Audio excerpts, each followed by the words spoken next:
Hello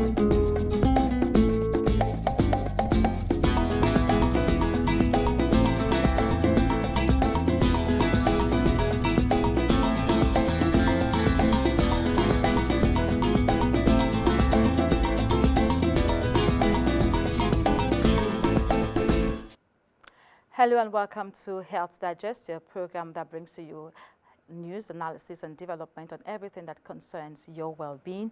I'm Ogom Ezedebo. Today we spotlight the silent yet escalating threat to global health, which is antimicrobial resistance, AMR for short. It's World Antimicrobial Resistance Awareness Period, and we are amplifying our voices to encourage best practices to prevent the spread of AMR. This year's theme, Educate, Advocate, Act Now, emphasizes that combating AMR begins with awareness, responsible action, and collective advocacy.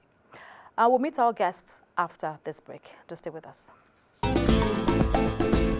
If you're just joining us, the program is Health Digest, and our guests today, we have Dr. Tochi Okwo, the acting head of the Department of Disease Prevention and Health Promotion, Nigerian Center for Disease Control. And she's also the chair, AMR Coordination Committee. Welcome to the program, ma'am. Thank you. And also we have Rachel Abuja, a Media AIS Fellow, AMR Ambassador, and the Public Health Correspondent with News Agency of Nigeria. Welcome to the program. Thank you. And then let's begin by understanding what AMR is about and how critical this is to public health. Thank you. I'll start by talking about antibiotics or antimicrobials. When one is sick with an infectious disease, right, the expectation is that one goes to hospital, sees a doctor, a healthcare provider, and then based on the decision of the healthcare provider after having done some lab tests, antibiotics will be provided. And over time, these antibiotics have served mankind so well, right from the beginning where Sir Alexander Fleming discovered penicillin. Human beings have then come to rely on these very critical and important molecules, and it has helped us to extend life expectancy. Antibiotics have helped us to make medical care safer. It has even helped in making the health of animals also better.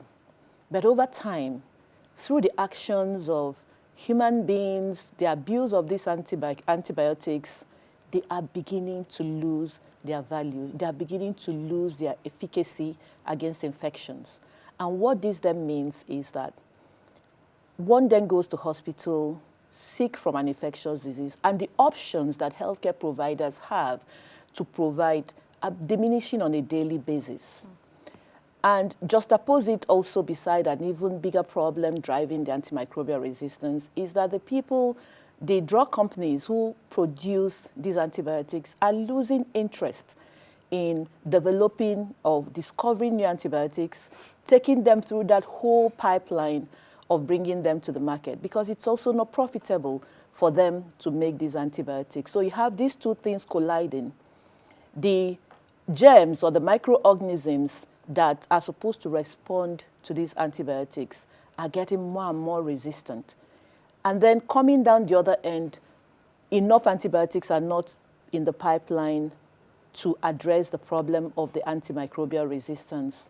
And therefore, we're approaching what sometimes we'll call the silent pandemic, or we're already even in that very, very pandemic where the options are not there. Healthcare is then going to become a bit more dangerous. Simple infections that we could have taken antibiotics for may then begin to result in death. And the very vulnerable among us in society, the newborns, the people who are really, really very sick, people in intensive care units, our cancer patients, all these people, their care and welfare is now jeopardized. And the same even for the animal health sector, where sick animals also may be losing their, the options available to them. It has gross economic implications. It has gross implications for us even in the life expectancy, health workforce, or generally the workforce and economic implications for us. Now, you talked about manufacturers losing interest and also the antibiotics not being profitable. If people buy these medications and they misuse it, it means that the market is growing. So I'm trying to understand what you meant by not profitable. When people, that's actually what drives the resistance, is that people go to the market or go to the unregulated sectors and buy these antibiotics. And most of the time, the antibiotics they're buying and the reasons for which they're buying them are not necessary. So you have people taking antibiotics that are not prescribed, and often they're even taking those antibiotics for the organisms that they're not supposed to take antibiotics for. For instance, you have somebody with a common cold that often is viral and will actually resolve on its own, and then such individual goes and takes antibiotics. Or you see a child with diarrhea. Most of these diarrheas may be caused by organisms that are not bacteria that antibiotics work on. And what this then does is that it begins to put pressure on the resistance, and it continues to increase resistance in such a way that when people who really now need to take antibiotics take the antibiotics, it's lost its potency. Over time, the manufacturers will realize that people are no longer requiring these antibiotics that we are producing, and compare it to the medicines they can produce for things like high blood pressure, diabetes, that people will take over a life course almost. It loses its profitability, the bottom line for their business, because as they're producing it, human beings are abusing it, it's losing potency, and therefore the number of people who will be buying it will be reduced. So they are losing the motivation for Does it cost so much producing an antibiotic? Yes. It costs a lot to get an antibiotics from the point of research and development, take it through all the different phases of trying out in clinical trials and bringing it to the market. It does cost a lot of money. And let me come to Rachel. You are an ambassador of AMR, Antimicrobial Resistance. You're also a Media AIS Fellow, where we are amplifying our voices to ensure that this issue of antimicrobial resistance is addressed. What would you say are the major factors driving this? Thank you very much, Ogom. I would like to thank Dr. Tochi also. When it comes to antimicrobial, she's my mentor, because 5 years ago, she opened my eyes to this danger, you know, and to the cause of me being an ambassador for AMR in Nigeria. I have used my skills to raise awareness on antimicrobial resistance in Nigeria. Most especially, I go to the communities where I see women sharing their antibiotic with neighbors, where I see people suffering from tuberculosis, having resistant tuberculosis, where I see somebody suffering from diabetes is now crying out that these drugs are no longer effective, where I see somebody suffering from fistula, a woman suffering from fistula, and she has been taking antibiotic, which is really, really not good according to experts. And I've used my platform to also raise awareness on why policymakers should ensure that in our country we prescribe antimicrobial we prescribe antibiotics to people that really need them, not just anybody that comes out with malaria. We just say, look, they go to the pharmacy or roadside chemist and they are being given antibiotic to treat this illness. So I've used my platform to amplify that. And with the EIS fellow, which I'm glad to be part of, which NCDC2 is involved, we're taught on how to use our voice, our medium, to amplify our messages to people, like SBC, social behavioral change, where we go to the community, we speak to Nigerians on the importance of misusing antibiotic. They don't have to misuse it, they don't have to overuse it. We speak to farmers too, because we've seen where a poultry farmer is using still antibiotics to treat the his poultry farm, or the what do you call chickens, birds he has there. Same thing, we've seen farmers too mixing antibiotic in their farm, farmlands.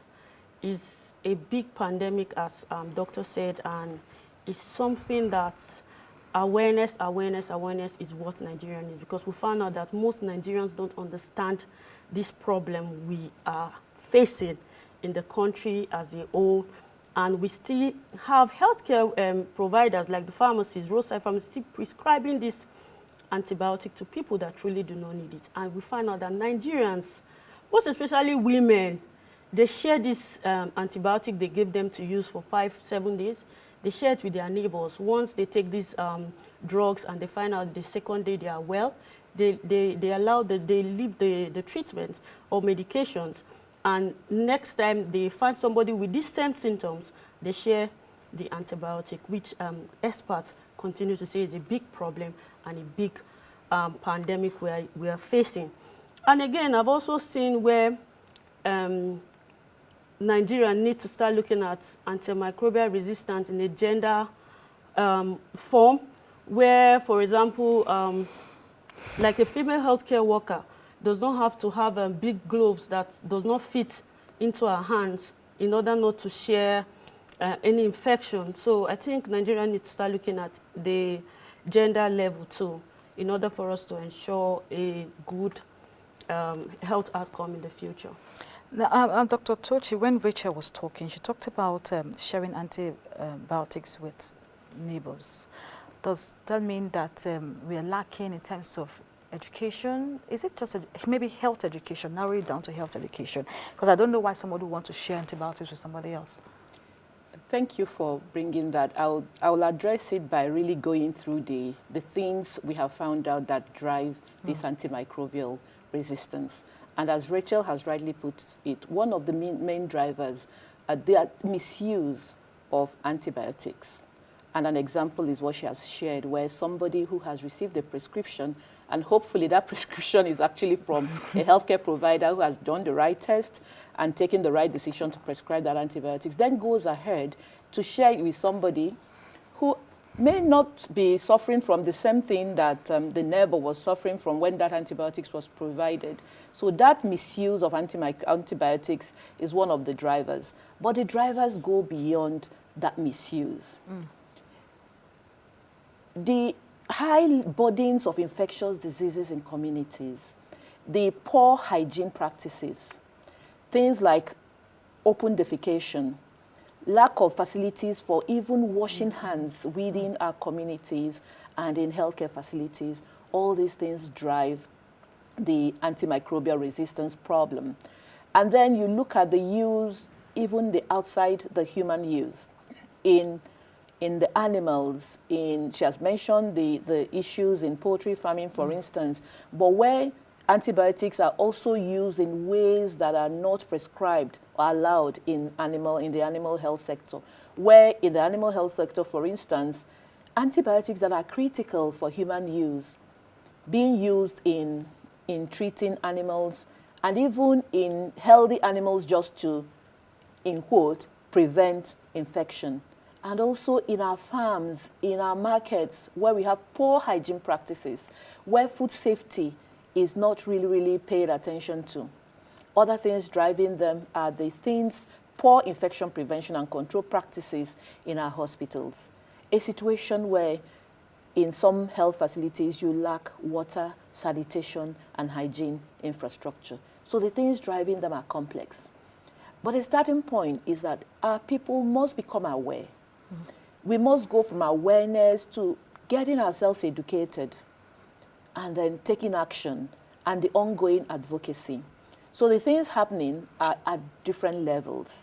There are those actions that government is taking as government, addressing these issues from the aspects of policy, from the aspects of programs, from the aspect of regulation, and even up to legislation.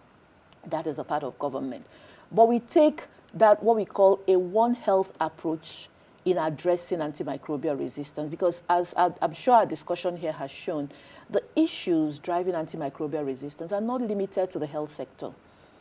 The animal, including the aquatic and terrestrial animal, are plant and agri-food systems.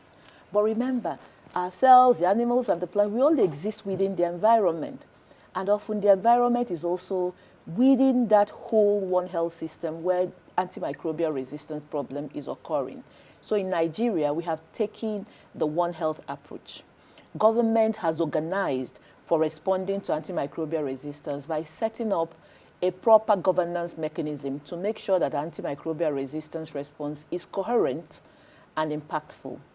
And that is why we have what we call the Antimicrobial Resistance Coordination Committee, through which we organize to make sure that we are addressing antimicrobial resistance through the different pillars that would impact a sustainable response to it. So you have the pillar that's continuing to drive awareness.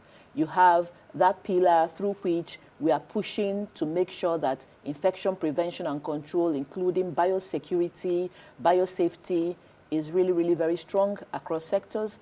And then we have the pillar through which we are making sure that we continue to understand the problem through surveillance. We are strengthening the laboratories across the country, across sectors, human, animal, and environment, because if we are not able to quantify the problem, if we are not able to understand the patterns and the trends over time, we are not well equipped to act. And then from surveillance, we're also doing what we call stewardship, because these antimicrobials, we still must continue to preserve them. As much as they're pushing to lose their efficacy, we must continue to do all that is necessary to ensure that we are good stewards of them. Those that don't need it shouldn't be prescribed for. We must monitor what is coming into the country in terms of volumes and quantities, down to how it is being used in the health sector, and also how it's being used in the animal health sector. And then research. We need to continue to understand this problem. We need to know, are there alternatives to these antimicrobials? Are there things and ways that we can continue to use science to improve our response? But ultimately, the whole of society approach must also be taken. Every Nigerian must become aware as we are trying to create that awareness. But what is even more important is that as we become aware, we must go and educate ourselves further and discover what changes we can make at our level, at our community level, at society level. Every Nigerian has a role to play, even if he's deciding that I must wash my hands, I must make sure I have clean environment, open defecation must go. Things as simple as that, educating school children, bringing back school health programs and strengthening them. There are just multiple ways that we must all, but it starts with awareness and then getting ourselves educated. You have talked about drug prescriptions. Rachel has also talked about drug prescriptions. So it means that we have an issue when it comes to healthcare providers and pharmacists giving out these medications. Some persons will go to the pharmacy and say, give me these antibiotics. And the pharmacist will not ask, what do you want it for? Is it because they just want to make money or what? I believe this issue is more complex than that. But what is certain is that our colleagues, the the Pharmacy Council of Nigeria, and the regulators and those that play and regulate in that sector are working very, very hard to ensure that that sector becomes well regulated, that even the antibiotics that come into this country are properly monitored, and that unregistered antibiotics do not make their way into the country. I also know that there's ongoing work to work with the major importers, the manufacturers in country, to ensure that they will link up with their distributors to begin to track where these antibiotics are going to. We are quite optimistic that gradually, as Nigerians get more educated and put less pressure on prescribers to prescribe antibiotics, that the regulations and the ones that impact over-the-counter disbursement of these antimicrobials will also, everything be coming together to ensure that we get it right. Now, we're talking about how we need to address this situation. How bad is it, Rachel, from what you have seen so far as an ambassador? How bad is this issue? Because world leaders are beginning to come together to talk about it. Yes, it's really bad because when you go to a community, as of now, you find somebody living with tuberculosis is actually having resistance. It's not that the drug is not there. Most times when you give them their drugs, they skip, because this drug is not something you just take at once. They spread over 6 months, and you find people suffering from tuberculosis telling you they are having resistance to the ailment. And you find out that most Nigerians nowadays come up with, I've treated malaria like 4 times and yet the drug is not working. And nobody's looking at the resistance to this problem. And as Doctor said, research is a continuous thing because it's really, really bad. Yes. Some will tell you that, oh, no, that's fake drug. No, we shouldn't be tagging those drugs as fake. Rather, we should be looking at resistance, having resistance in the country. But how will I know that I'm resistant to a particular drug? Just because it's not working? Because for me, actually, there are some antibiotics that don't work for me. If you give them to me, I react immediately. So how will I know I'm resistant to a drug? You put it in a very interesting way, and I think the way you have put it is why we are working very hard to get the narratives right.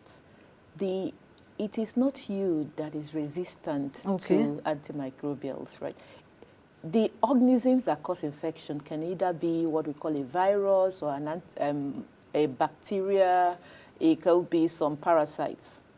And different antimicrobials, and antibiotic is an example of that, are designed to kill or at least inactivate some of these microorganisms. So each of them have a certain mechanism through which it kills or inactivates these germs. So antimicrobials is when these microorganisms themselves, when these bacteria, the viruses or the parasites, then begin to overcome those mechanisms through which the antimicrobials would kill them or inactivate them. But they're inside my body. They're inside your body. But it is not you that is resistant. But what you have mentioned is exactly the challenge. Even how do you communicate to somebody what antimicrobial resistance is? And it is then linked to the work we are doing with people like Rachel. There are some people who by their training, are able to communicate these things in less scientific ways, but in ways that the man on the street can understand. And it's part of the effort we are making to what best language can we use to talk about antimicrobial resistance so that we can all understand it and take action together. So are there different languages you're using to pass this information? Because you know Nigeria is blessed with so many languages. So how are you able to spread this news? I mentioned before that we are not doing this alone. Okay. Antimicrobial resistance is a One Health issue, but more importantly, it's a whole of society issue. We generate these technical contents, but then we also work to look at what would be the best way to communicate and talk about this to different audiences. The way I talk to a child, the way I talk to an educated person, the way I talk to the less educated people, that's one. We also acknowledge that there are different languages in Nigeria. So we continue to pull in different stakeholders. There are people who operate at society level, civil society organizations. We have community-based organizations. We have our colleagues in, for instance, the National Orientation Agency. We have our health educators at the local level. We bring everybody together, have conversations, design messages together to make sure that these messages have the right technical content. And then people go, and we also support. Then these things are broken down in languages and in forms that is acceptable to different parts of society and in languages that people communicate with in different parts of society. It's ongoing. Every day we continue to deepen this. Every day we continue to learn the best ways, and we also monitor and track the impact of the awareness we are creating, the tone of the languages we are using, the sort of languages we are using, who is it reaching.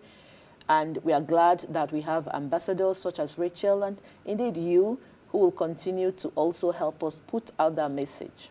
Okay, before we go, Rachel, I just wanted to give your last word to Nigerians. Thank you very much. I just want to add what Doctor said. We just finished the EIS. We are all EIS fellow. And part of our last week was we tried to amplify AMR messages to Nigerians, which we had colleagues from Sokoto, we had colleagues from Lagos, we had colleagues from like the major language in Nigeria, which we hope very soon when Madam sees it, we'll like to amplify those messages to Nigerians. Now, my final message to Nigerians is just very simple. we are facing one killer disease that is more dangerous than HIV, than tuberculosis, than what you have. As Madam said, the simplest thing we can do is to wash our hands. And again, to policymakers, I think it's time for us to start seeing AMR in the eyes of gender. Let's also look at the gender aspect of it. And Madam said One Health, and ensure that our One Health approach is doing very well. Let it be inclusive. And with that, I think the future will be protected. Thank you. Thank you very much. We are in this together, and we are definitely as strong as our weakest link. We must not leave anybody behind. Antimicrobial resistance will not dress up and tell you, now I'm here, I'm antimicrobial resistance. Let us address the things we can do to prevent infections, because every infection we prevent is one we don't have to treat with an antibiotic. And we must join the whole world to ensure that while antibiotics are effective today, that we preserve them also to ensure that those who come after us are also able to enjoy the benefits of this very important molecule. Thank you very much. I have been speaking with Dr. Tochi Okwo, the Acting Head of Department of Disease Prevention and Health Promotion, Nigerian Center for Disease Control and Prevention, and also the Chair, AMR Coordination Committee. Thank you very much for your contributions. And also Abuja Rachel, a Media EIS Fellow, AMR Ambassador, and a Public Health Correspondent with News Agency of Nigeria. Thank you so much, and Rachel. Well, if we need to preserve the effectiveness of our medicine from generation to generation, the time to act is now. We all must join hands to ensure that we address this critical issue of antimicrobial resistance. Until next time, I remain your host, Ogom Izedivu. Thank you for staying with us.